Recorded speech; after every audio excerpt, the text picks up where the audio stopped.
খুশি আমি মেসেজ করে নেব। শালা আমার এত বড় বড় চুল হয়ে গেছে আমি কাটা সুযোগ পাচ্ছিনি। আরে শালা বলছি মেসেজ করবে হবে না তো মেসেজ হবে না। এই তোর বাপেটাই মেসেজ করবে না তাই বেরাবো। এই তোমরা ঝামেলা করো না, যার নাম ডাকা হয়েছে শুধু সেই আসুক।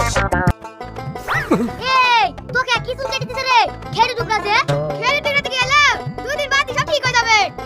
ও বুসাইদা তুমি লাইনে না দাঁড়ি আগে যাচ্ছ কেন? তুই আমাকে চিনিস? আমি কে? তুমি আবার কে? প্রধানমন্ত্রী নাকি? প্রধানমন্ত্রী না রে, যে চুল কাটছে তার বয়ফ্রেন্ড। ও বয়ফ্রেন্ড, তাহলে যাও ভাই। কি গো তাড়াতাড়ি চুল কাটো, প্রচুর লাইন হয়ে গেছে। এখন আর চুল কাটছিনি তো, মাথায় হাত বুলিয়ে ছেড়ে দিচ্ছি, তাও তো ভিড় কমছে না। মাথায় হাত বুলানোর কি দরকার? মিসকে হাসপাতাল ছেড়ে দাও, বিকালে আবার পার্কে বেড়াতে যাবো। ঠিক আছে তুমি বাইরে অপেক্ষা করো, আমি কাস্টমারগুলোকে তাড়াতাড়ি ছেড়ে দিয়ে আসছি। এটা খোলাও, এই সপ্তাহে আমার বিশাল ইনকাম হয়েছে। ক টাকা হয়েছে শোনা? 5000 টাকা। ওরে আমার শোনা, ওরে আমার জান পাখি, চলো আজকে তোমাকে নিয়ে পার্কে ঘুরতে যাবো। ওকে পার্কে নিয়ে গেলে হবে না, আমাকে নিয়ে চলো। এই সপ্তাহে আমি তোমার ছোট বউর চাইতে বেশি ইনকাম করেছি।